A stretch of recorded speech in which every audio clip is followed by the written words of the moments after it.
Ang mabuting balita ng Panginoon ayon sa unang sulat ni Pedro.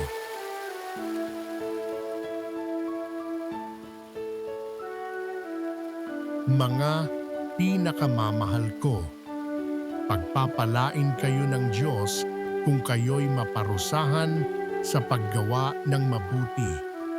Ang pagtitiis ng hirap ay bahagi ng pagkahirang sa inyo ng Diyos, sapagkat nang si Kristo ay magtiis para sa inyo, binigyan niya kayo ng halimbawang dapat tularan.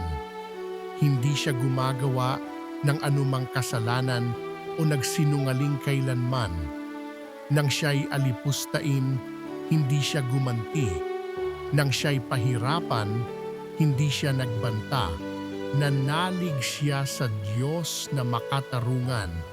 Sa kanyang pagkamatay sa krus, dinala niya ang bigat ng ating mga kasalanan upang tuluyan na nating iwan ang pagkakasala at mamuhay ayon sa kalooban ng Diyos.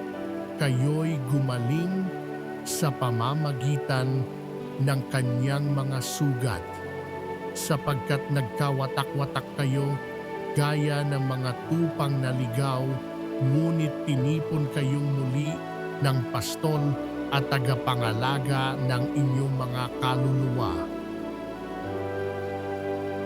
Ang mabuting balita ng Panginoon